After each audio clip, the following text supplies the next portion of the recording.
Bismillahirrahmanirrahim. Assalamualaikum warahmatullahi wabarakatuh. Alhamdulillahi rabbil alamin. Wa ashhadu an la ilaha illallah wahdahu la sharika lahu waliyus salihin. Wa ashhadu anna sayyidana wa nabiyyana Muhammadan abdullahi wa rasuluhu as-sadiqul amin. Allahumma salli wa sallim wa barik ala sayyidina Muhammad wa ala alihi wa sahbihi wa man tabi'ahum bi ihsanin ila yaumiddin. Allahumma allimna ma yanfa'una wa anfa'na bima 'allamtana wa zidna ilman wa tuqa. Para jemaah sekalian yang dimuliakan Allah Subhanahu wa taala, begitu luar biasa kemuliaan Al-Qur'an untuk kita. Kita terpilih menjadi umat Nabi Muhammad sallallahu alaihi wasallam, menjadi ummatul Quran. Quran yang abadi, Quran yang suci. Dijamin tidak ada celah di dalamnya, tidak ada kesalahan, tidak ada kebatilan.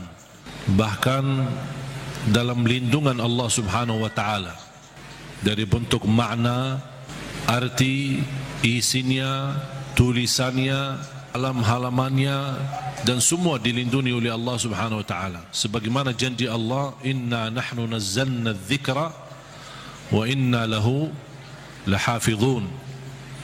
Kami telah menurunkan Al-Quran dan kamilah yang menjaganya. Termasuk terjaga ahlul Quran. Bukan hanya Al-Quran sendiri yang terjaga, tetapi ahlul Quran pun dijaga oleh Allah Subhanahu wa taala. Bahkan salah satu lindungan Allah Subhanahu wa taala kepada kita melalui Al-Quran, akan dilindungi oleh Allah ahlul Quran dari siksa neraka Jahannam. Artinya, kalau ada seorang ahlul Quran tapi masih berlaku dosa maksiat, dan seandainya dihukum oleh Allah untuk masuk neraka sementara, untuk disucikan dan membersihkan dari dosa dan maksiat, neraka pun tidak akan mampu menghanguskan kulitnya dan tidak akan mampu membakar hatinya, karena isinya Al-Quran. Banyak kelebihan Al-Quran untuk kita. Surah yang paling agung di dalam Al-Quran suratul Fatihah. Ayat yang paling agung di dalam Al-Quran ayat Al-Kursi. Suratul Fatihah, kalau boleh saya artikan dialog sama Allah, berdialog dengan Allah. Setiap satu ayat kita baca, Allah jawab kita. Makanya disunnahkan kalau kita baca suratul Fatihah, jangan disambungkan ayatnya. Setiap ayat berhenti. Sebagaimana dijelaskan oleh Siti Aisyah radhiyallahu anha, karena Rasulullah SAW idza qara'a al-Fatihah kana yufassiruha tafsira. Ketika Rasulullah SAW membaca suratul Fatihah, seperti dia mentafsirkan suratul Fatihah. Saking pelan-pelan dan bertahap-tahap membaca ayat-ayatnya suratul Fatihah, menunjukkan beradab sama Allah Subhanahu wa taala, kehormatan, karena dia sedang berdialog dengan Allah melalui bacaan suratul Fatihah. Sebagaimana Rasulullah SAW bersabda di hadis yang diriwayatkan Imam Tirmizi, hadis itu hadis qudsi, qasamtu as-salata baini wa baina 'abdi nisfain. Aku telah membagikan salat antaraku dan hambaku, kata Allah, menjadi dua bagian. Dan yang dimaksud kata as-salat di hadis ini adalah suratul Fatihah. Ternyata suratul Fatihah memiliki banyak nama. Disebutkan nama di antara lain Al-Fatihah, Ummul Kitab, Ummul Quran, As-Salah, Asy-Syafiyah, Ar-Raqiyah, Al-Waqiyah, menyembuh segala penyakit, melindungi dari segala bahaya, gangguan, godaan, bahkan bisa menjadi ruqyah. Orang yang tidak fahami ruqyah dan sulit mencari orang yang meruqyahi, lebih baik kita ruqyah diri sendiri. Sering orang bertanya, saya tidak faham ayat-ayat ruqyah, cukup dengan suratul Fatihah. Suratul Fatihah sudah mewakili semua ayat-ayat untuk meruqyah diri sendiri, menjadi rutin dibaca. Boleh jadi wirid, Setiap hari kita baca Al-Fatihah 10 kali, 20 kali, 100 kali, semampu kita. Jadi wirid, keberkahannya luar biasa. Boleh menjadi doa dalam air minum kita. Setiap mau minum air dalam botol atau gelas, kita baca Al-Fatihah, tiup di dalam air, kemudian minum. Itu menjadi obat. Biasakan anak-anak kita minum air yang sudah dibacakan dalamnya suratul Fatihah. Jangan menunggu kiai, ustaz, habib datang untuk membacakan Al-Fatihah dalam air. Kita sendiri belajar. Baca 3 kali boleh, 1 kali boleh, 7 kali boleh. Habis itu tiup dalam air, boleh 3 kali. Kemudian silahkan minum. Kasih kepada anak-anak kita. Al-Fatihah sebagai obat menyembuhkan penyakit kita. Ada yang merasa gesak di hati, merasa stres kepalanya, boleh taruh tangan yang kanan di atas kepala dan baca Al-Fatihah. Di atas dada kita baca Al-Fatihah. Itu sungguh subhanallah. Al-Quran sebenarnya seluruh Al-Quran, seluruh isi Al-Quran itu obat. Qul huwa lilladzina amanu hudan wa shifa. Sungguh Al-Quran itu petunjuk dan obat, menyembuhkan penyakit bagi orang-orang yang beriman. Berarti Al-Quran menyembuh penyakit hanya berlaku bagi orang yang beriman. Yang tidak beriman tidak berlaku. Dan banyak hadis yang menunjukkan Al-Fatihah itu sebagai ruqyah. Sebagaimana hadis Abu Musa Al-Ash'ari radhiyallahu an, ketika mengobati seorang kepala kampung yang sambat sakit, kemudian dibacakan Al-Fatihah, kemudian faka'annama nashita min iqal, sampai dia sembuh seperti tidak pernah sakit sebelumnya. Dan mereka mencerita ketika mereka pulang ke Madinah bertemu Rasulullah SAW, mereka mencerita apa yang terjadi bersama orang kampung. Di antaranya kepala kampung yang sedang sakit, dibacakan Al-Fatihah, dia sembuh. Rasulullah SAW bersabda, wa ma yudrika annaha ruqyah. Dari mana wahai Abu Musa kamu tahu itu ruqyah? Itu menunjukkan Rasul setuju dengan perilaku Abu Musa Al-Ash'ari. Kembali kepada hadis yang diriwayatkan Imam Tirmizi, hadis yang qudsi, qasamtu as-salata baini wa baina 'abdi nisfain. Aku telah membagikan salat antaraku dan hambaku. Ini Allah yang sedang bicara di hadis qudsi itu. Berarti salah satu nama suratul Fatihah As-Salah namanya. Kenapa dinamakan As-Salah? Karena tidak sah salat kita tanpa suratul Fatihah. Qasamtu as-salata baini wa baina 'abdi nisfain. Aku telah membagikan salat itu antaraku dan hambaku 2 bagian. Fa idza qara'a 'abdi alhamdulillahi rabbil alamin qala Allah hamadani 'abdi. Ketika hamba berkata alhamdulillahi rabbil alamin qala Allah, Allah jawab. Cuba bayangkan jemaah sekalian, setiap satu ayat dari suratul Fatihah kita baca, Allah jawab kita. Makanya layaknya adab yang sempurna, jangan sambungkan suratul Fatihah. Allah jawab, kita hayati jawaban Allah subhanahu wa ta'ala. Alhamdulillahi rabbil alamin, Allah menjawab, hambaku telah memujiku. Alhamdulillahi rabbil alamin. Qala Allah hamadani abdi, hambaku telah memujiku. Ar-Rahmanir Rahim, qala Allah majjadani abdi, hambaku telah mengagungkanku. Malik yaumiddin, qala Allah athna alayya abdi, hambaku telah memuliakanku. Allah jawab setiap ayat. Iyyaka na'budu wa iyyaka nasta'in, Allah jawab, ini antaraku dan hambaku. Na'budu itu Allah, nasta'in kami memohon pertolongan kepada Allah. Berarti ada 2 bagian. Ini antaraku dan hambaku kata Allah. Ini ada bagian untukku, ada bagian untuk hambaku. Iyyaka na'budu wa iyyaka nasta'in. Dan terpilih kata nasta'in memang sangat pas. Kenapa tidak terpilih iyyaka na'budu wa iyyaka natawakkal? Iyyaka na'budu wa iyyaka nasbir. Iyyaka na'budu wa iyyaka nu'min. Kenapa terpilih kata nasta'in? Karena kita tidak mampu menyempurnakan ibadah sebagai hak Allah tanpa pertolongan dari Allah. Berarti cocok kata nasta'in. Imam Ibnul Qayyim membuat satu buku gara-gara kalimat ini, Iyyaka na'budu wa iyyaka nasta'in. Bukunya 2 jilid, lebih dari 400 halaman, hanya membahas Iyyaka na'budu wa iyyaka nasta'in, madarijus salikin fi manazili iyyaka na'budu wa iyyaka nasta'in. Sudah ada dalam bahasa Indonesia. Atau silahkan, kalau keberatan membeli bukunya mungkin mahal, bisa anda download di Google, Syekh Google. Buka nama bukunya, Madarijus Salikin fi manazili iyyaka na'budu wa iyyaka nasta'in.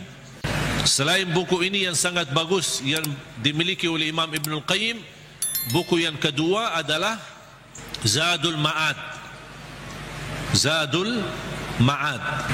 Kata guru saya, fantasnya dan layaknya setiap orang Muslim menyimpan buku ini di samping tidurnya, di tempat tidurnya.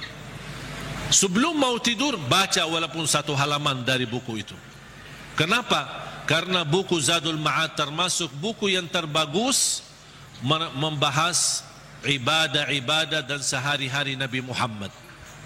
Dan kita bisa terapkan setiap hari. Ini baca amalannya apa, ini baca amalannya apa, gimana tidurnya Rasul, gimana ibadahnya Rasul, gimana zikirnya Rasul, gimana makanannya Rasul, gimana perginya dan jalannya Rasul. Itu semua dibahas dalam buku itu, Zadul Ma'ad. Silakan buka di Google juga. Banyak Syekh Google hebat itu, semua ada. Karya Imam Ibnul Qayyim. Kalau anda bisa beli 2 buku ini atau bisa download di internet, itu sangat bagus. Sudah ada dalam bahasa Indonesia. Iyyaka na'budu wa iyyaka nasta'in. Qala Allah, ini antaraku dan hambaku, dan apapun yang hambaku minta aku berikan. Coba gimana jawaban Allah. Iyyaka na'budu wa iyyaka nasta'in, ini antaraku dan hambaku, apapun hambaku meminta aku berikan. Habis itu apa yang diminta oleh hamba? Minta apa? Ihdinas siratal mustaqim. Tetap Allah masih jawab, ini untuk hambaku. Ihdinas siratal mustaqim, siratal ladzina an'amta alaihim. Allah jawab, ini untuk hambaku. Ghairil maghdubi alaihim waladdallin, ini untuk hambaku. Artinya Allah kabulkan doanya, karena ini doa. Makanya kita tutupi amin. Apa arti amin? Allahumma stajib, ya Allah mohon diterima. Itu makna amin. Mohon ya Allah terima permohonan kami. Allah menjawab, ini untuk hambaku. Artinya Allah jawab dan kabulkan doa kita. Makanya ketika kita baca Al-Fatihah, kita merasakan berdialog dengan Allah. Dan suratul Fatihah 2 macam doa ada di dalamnya. Ada 2 macam doa. Doa ibadah dan doa masalah. Bukan masalah ya, masalah. Doa ibadah dan doa masalah. Apa beda doa ibadah sama doa masalah? Ini ada 2 macam doa, dan dua-duanya ada di dalam suratul Fatihah. Doa ibadah yang isinya memuji Allah tanpa meminta. Doa ibadah memuji Allah tanpa meminta, tidak ada permintaan. Contoh, Alhamdulillahi Rabbil Alamin. Apa permintaannya? Tidak ada. Cuman artinya apa? Memuji Allah. Segala puji bagimu ya Allah. Dan tidak ada kata yang terindah daripada kata Alhamdu, karena Alhamdu sudah mewakili semua segala pujian. Artinya jamaah sekalian, kalau ada di antara kita yang tidak faham cara yang terbaik memuji Allah, tidak hafal kata-kata yang panjang dan indah, tidak hafal Asmaul Husna, aku ingin memuji Allah, cukup 1 kata, Alhamdulillahi Rabbil Alamin, mewakili segala pujian. Makanya kata ini sangat luar biasa.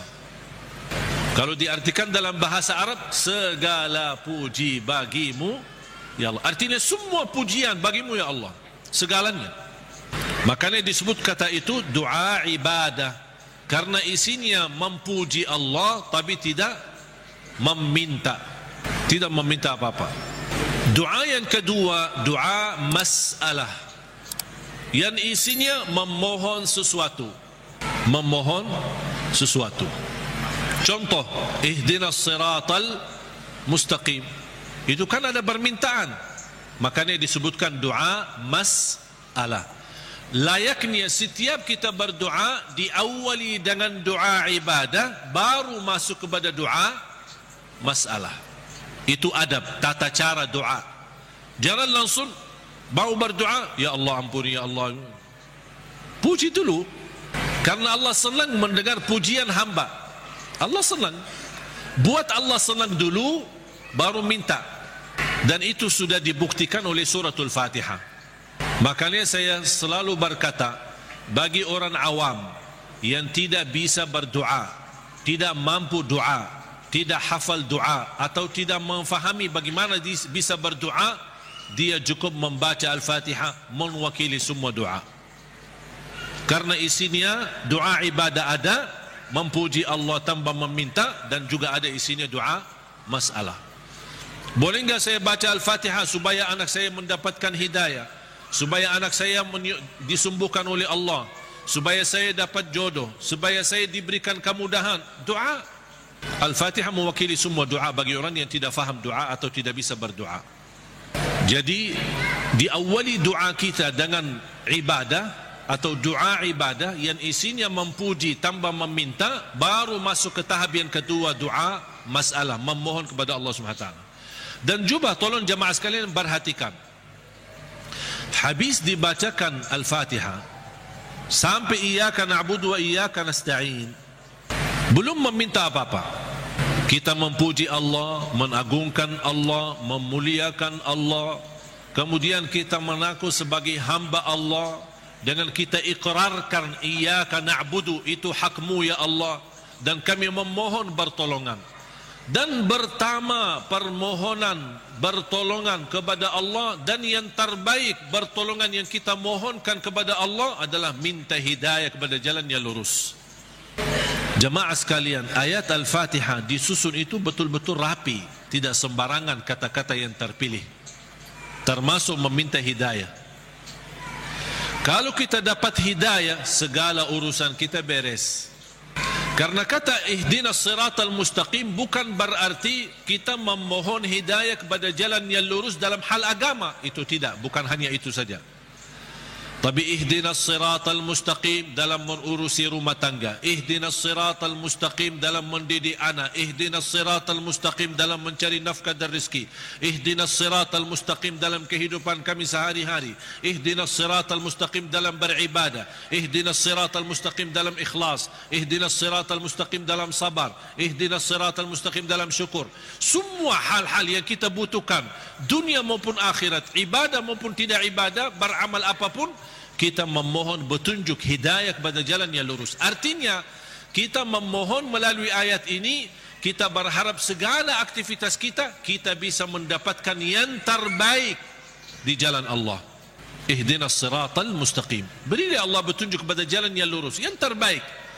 Yang terbaik ikhlas, yang terbaik rumah tangga, yang terbaik mendidik anak, yang terbaik dalam menjaga diri, yang terbaik melindungi diri, yang terbaik mencari nafkah dan rezeki, yang terbaik mencari kerjaan yang baik, yang terbaik dalam beribadah, yang terbaik dalam tahajud, yang terbaik dalam majlis ilmu, yang terbaik dalam menghafal Al-Quran. Semua kita berharap melalui ihdinas siratal mustaqim sudah termasuk segala yang kita inginkan, dan kita hanya meminta bukan sesuatu yang baik, tapi yang terbaik. Ihdinas siratal mustaqim.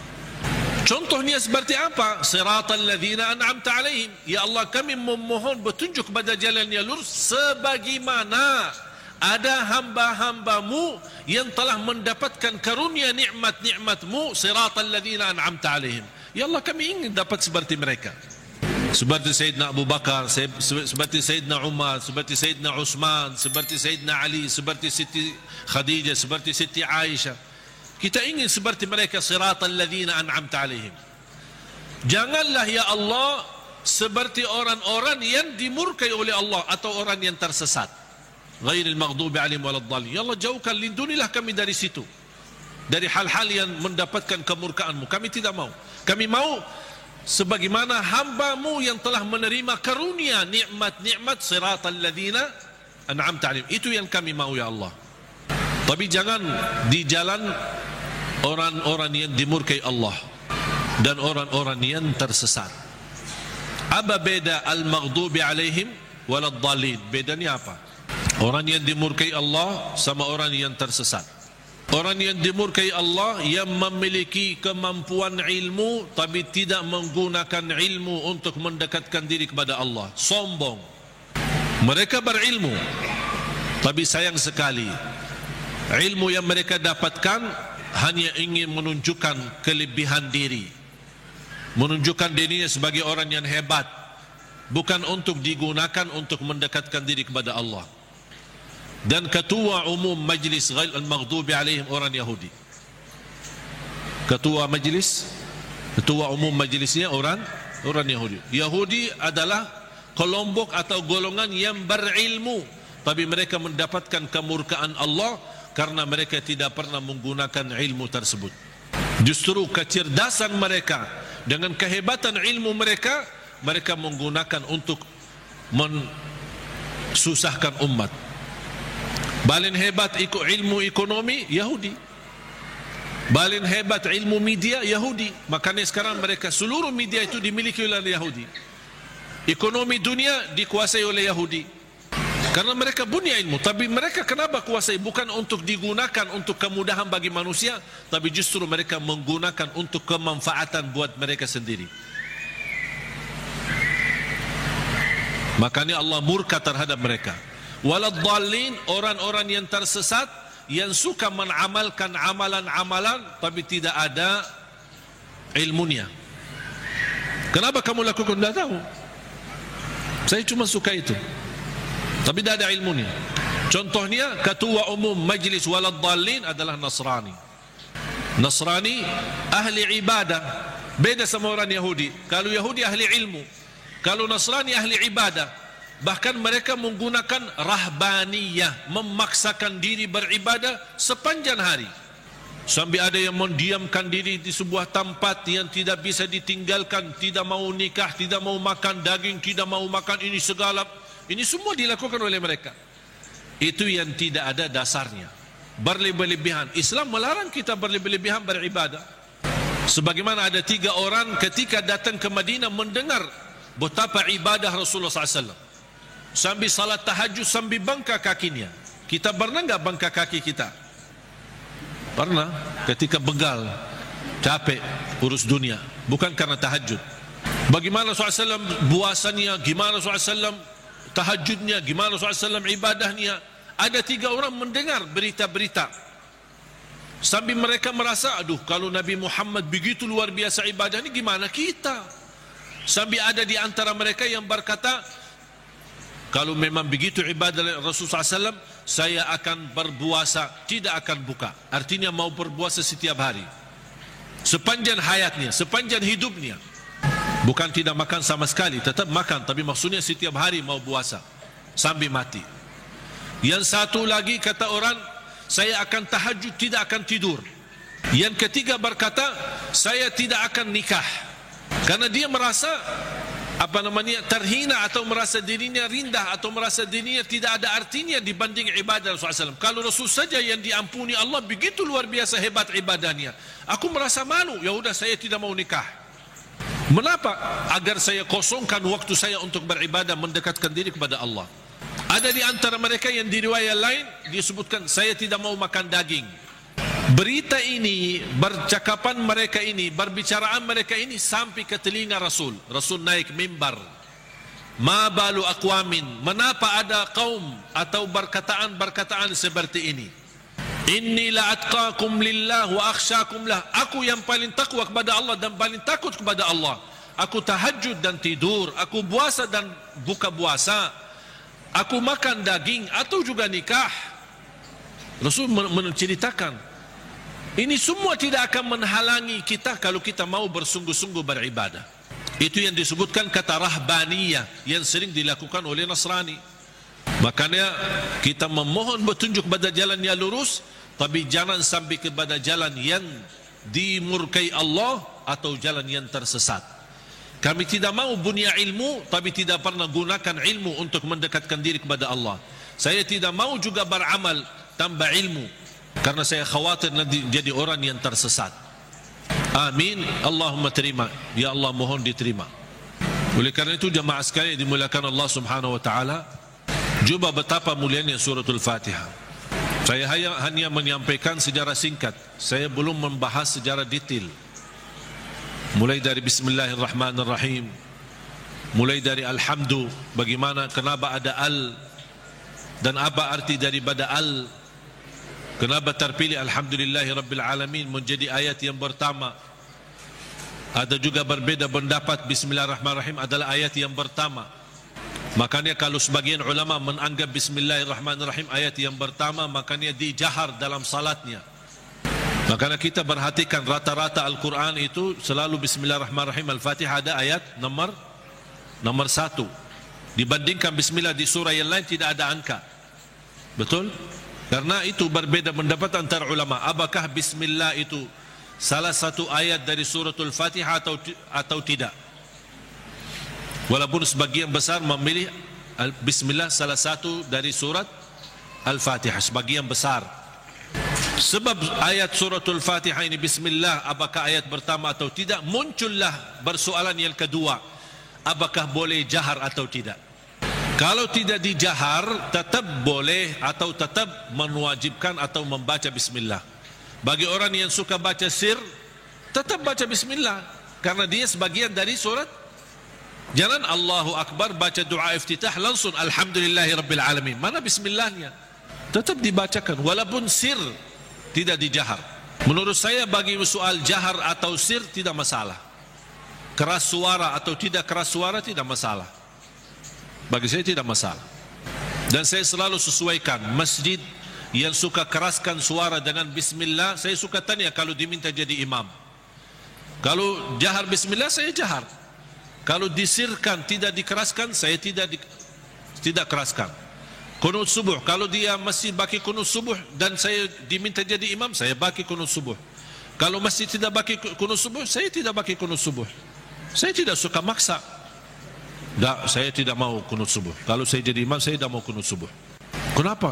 Bid'ah, sesat semua. Nah, gampang. Alhamdulillah, hal berbedaan tidak masalah. Yang saya paling suka masjid netral. Ketika saya masuk masjid, saya suka tanya ketika diminta jadi imam, karena mereka berharap mudah-mudahan ini. Padahal saya suka mundur, saya tidak mau jadi imam karena pensiun jadi imam. Tapi kadang-kadang jamaah mengharapkan, barangkali niatnya mengharap berkahnya, mengharap apalah gitu.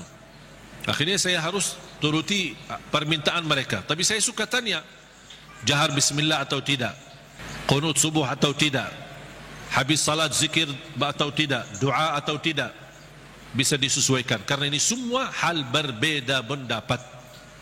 Saya suka masjid netral. Ketika saya tanya, bebas.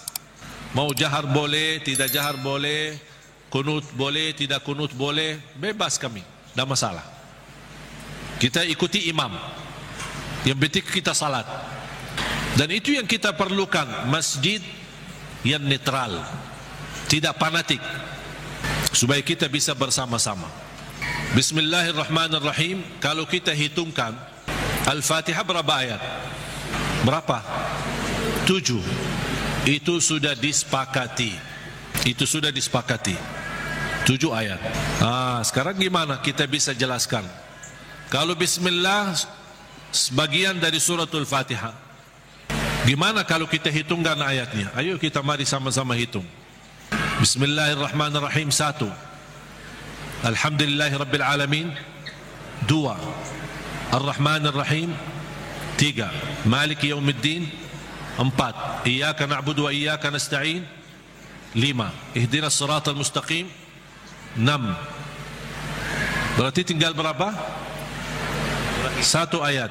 Siratal ladzina an'amta 'alaihim ghairil maghdubi 'alaihim waladdallin. 1.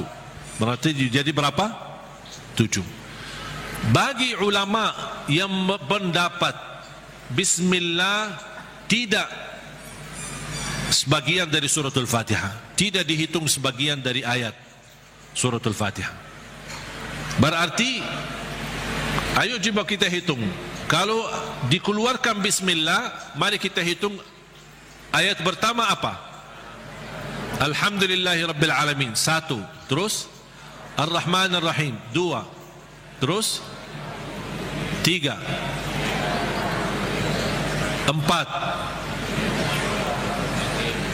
5.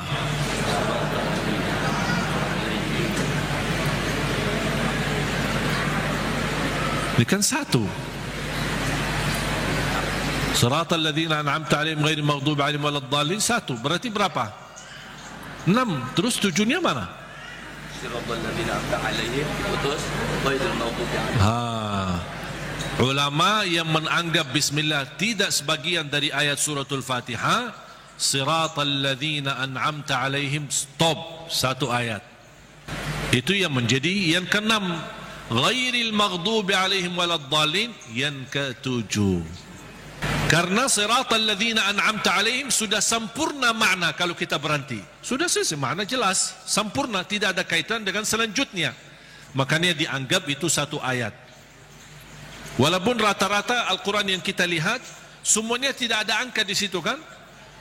Karena apalagi yang di Madinah yang menuliskan Al-Quran ini, salah satu ulama namanya Syekh Uthman Taha, penulis Al-Quran di kota Madinah, dia mengikut mazhab Imam Syafi'i. Makanya dia menuliskan bismillah ayat nomor pertama. Dan itu yang diberlakukan oleh sebagian besar di mana-mana, di Mesir, di mana-mana selalu Al-Quran kita perhatikan selalu bismillah ayat yang pertama. Yang saya ingin sampaikan, yang kita sudah fahami Al-Fatihah 7 ayat. Jahar bismillah, tidak jahar bismillah itu tidak masalah. Yang penting kita bisa memperhatikan bacaan-bacaan kita, khususnya suratul Fatihah.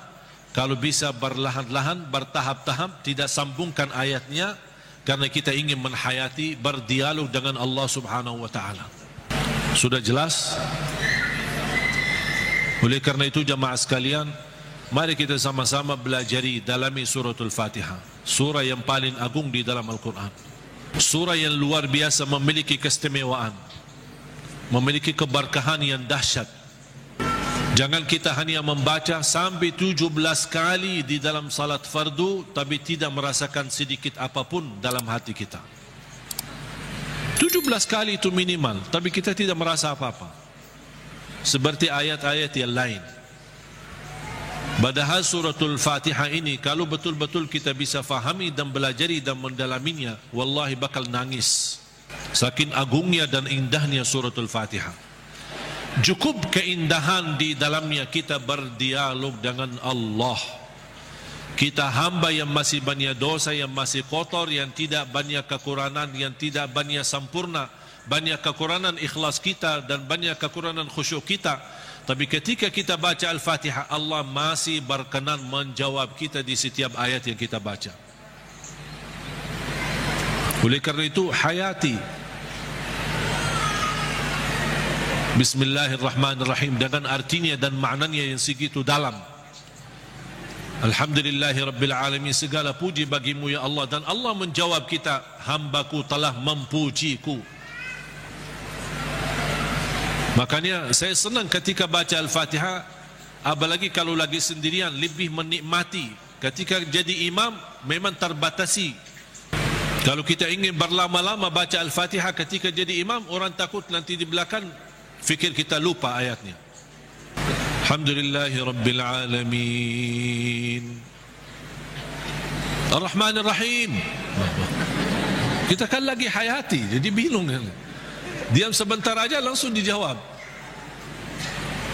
Saya ingin menghayati, memberi kesempatan Allah menjawab saya agar saya bisa merasakan jawaban Allah. Ar-Rahmanir Rahim, Maliki Yawmiddin, Iyyaka na'budu wa iyyaka nasta'in, Ihdinas siratal mustaqim, Siratal ladzina an'amta 'alaihim ghairil maghdubi alaihim waladdallin.